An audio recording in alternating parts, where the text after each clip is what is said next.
All right, here we go. This is, I guess, what you could call the final touches. I have to be completely honest with you. I already do. What I ended up doing was going through and touching up the covering with my um, iron. There's still a couple here I could do just for show. Like there's some wrinkles um, in places. I can move it just a little bit over. If I point to it here, still can't see it on that camera. See here, right here. It's a little wrinkle. Not the easiest thing to see, but I take my iron, just roll it over it with the wrinkle. I had to actually tape on the tips, wing tips themselves. Um, they left me very little overlap, like a eighth of an inch maybe.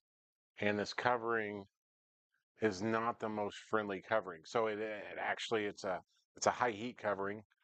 Um, so it takes about 350 to get it to stick. The decals do not like heat, and they will actually burn before the covering shrinks underneath them. So I had to be very careful in what I did. Kind of pick my battles per se. Um, that was the final details. After all the other stuff I did, um, like rebuilding the motor. Uh, we I got a good one here I could show you. Get close on this is where the rubber band hold downs go. Um, whoever put this together was kind of sloppy with the glue work. It's not a big deal. It's a trainer. Um, I did about a half hour's worth of touch up on the covering.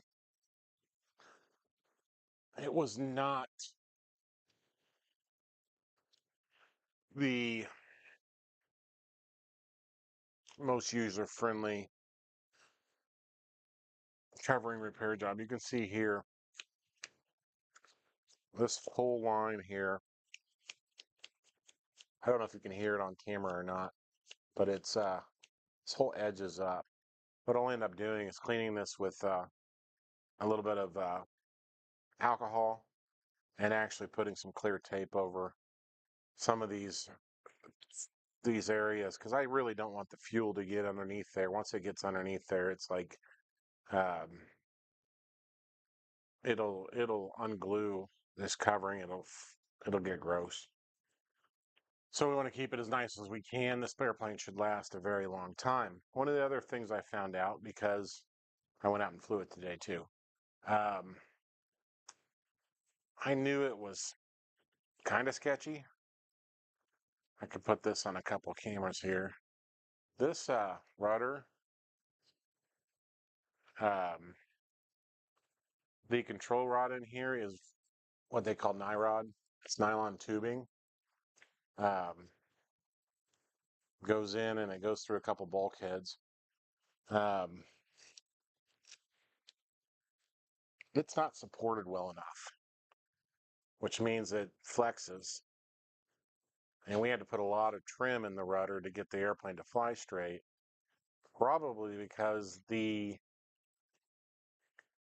control was a little bit off, or the control rod wasn't stiff enough to hold that trim. Um, so I plan on getting probably just a piece of probably just get a piece of 256 wire to run through here. That'll be much stiffer, and the nylon tube will then capture that. I can probably pull, looking down in the fuselage here, um,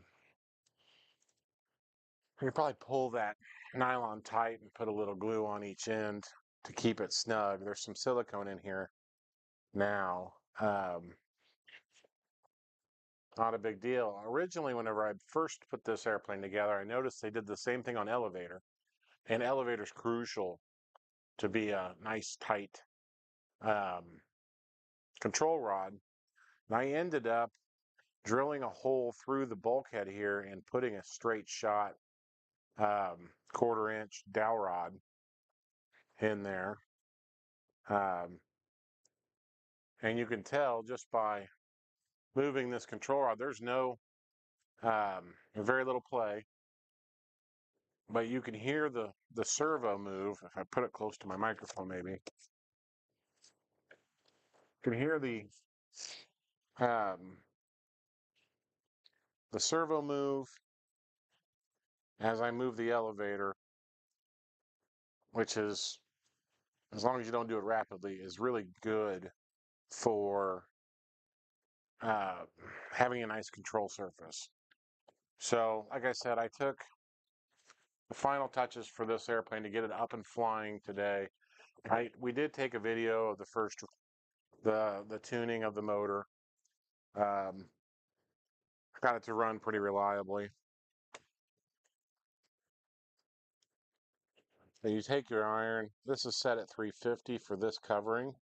Usually I'm about 270 on your newer coverings.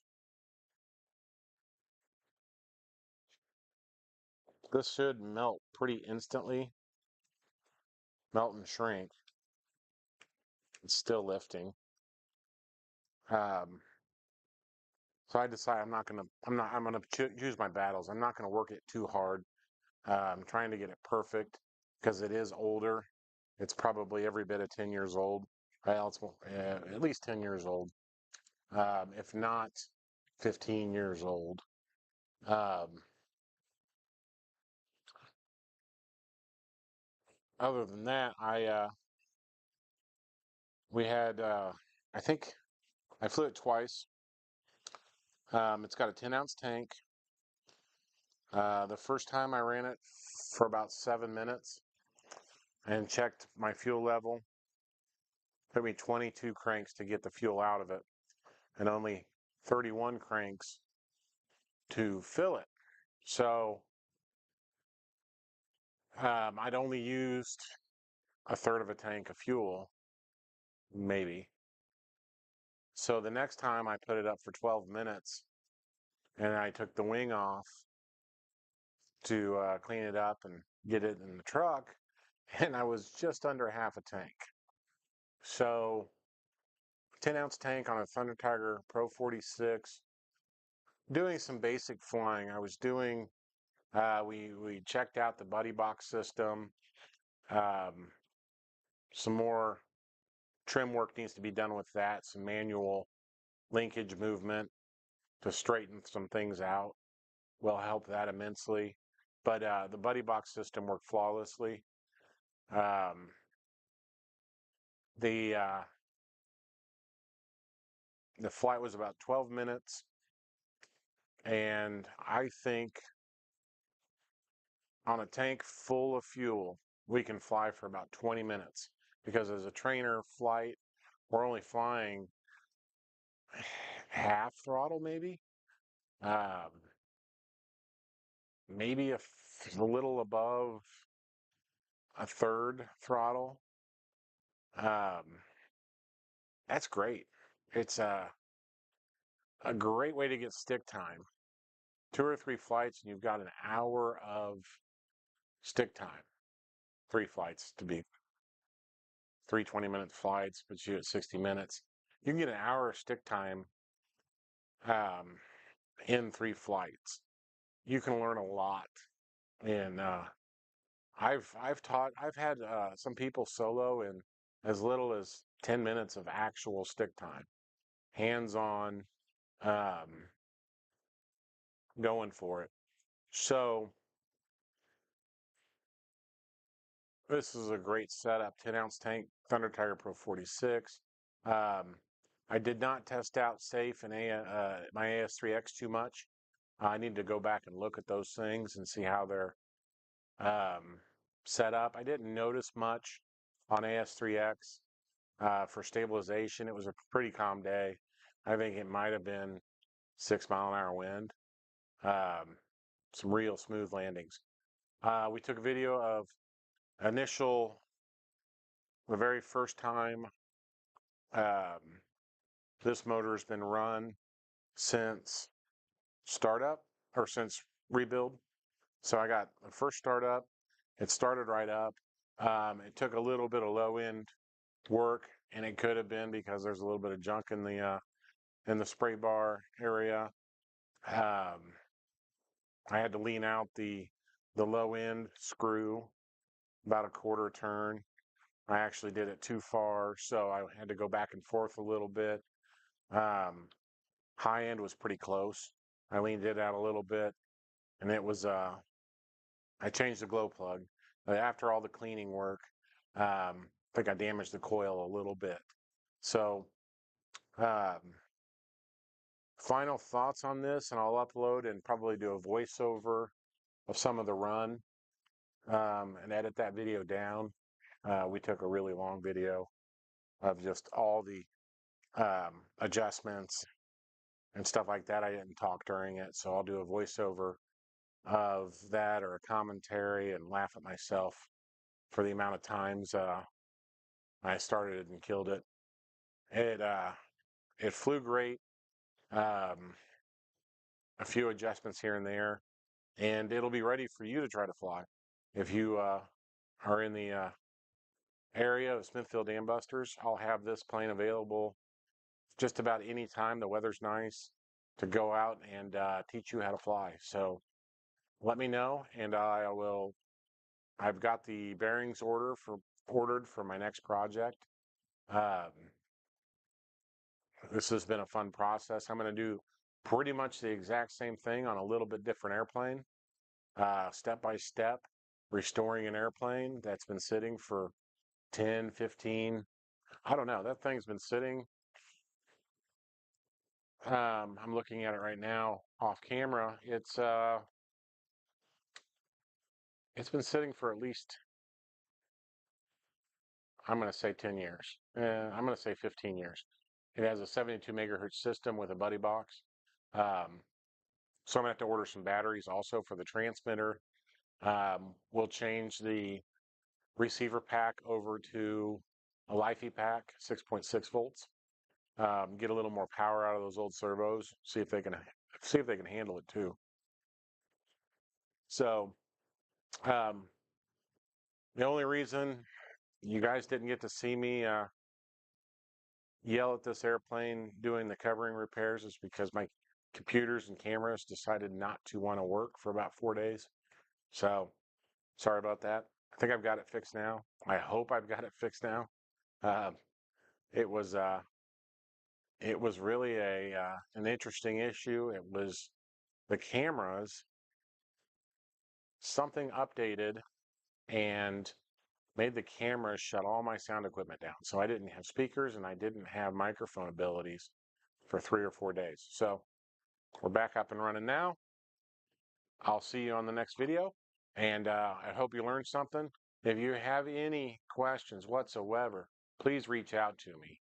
Uh, I'll put my email in the description, so you guys can send me questions.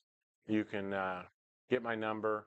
We can talk about airplanes, and if you have an old airplane sitting around and you live in the North Kansas City area, and you are just completely lost on where to go, but you really want to learn how to put it back together, I am. I have an open shop ready to go. Um, whatever you want to do. So let me know, and we will wrap this up. And I'll get the other video uploaded of us actually running it. And I think he got at least the takeoff and a little bit of flying. While I was trimming it out, I got awfully high, and he kind of lost it. So um, let me know what you need.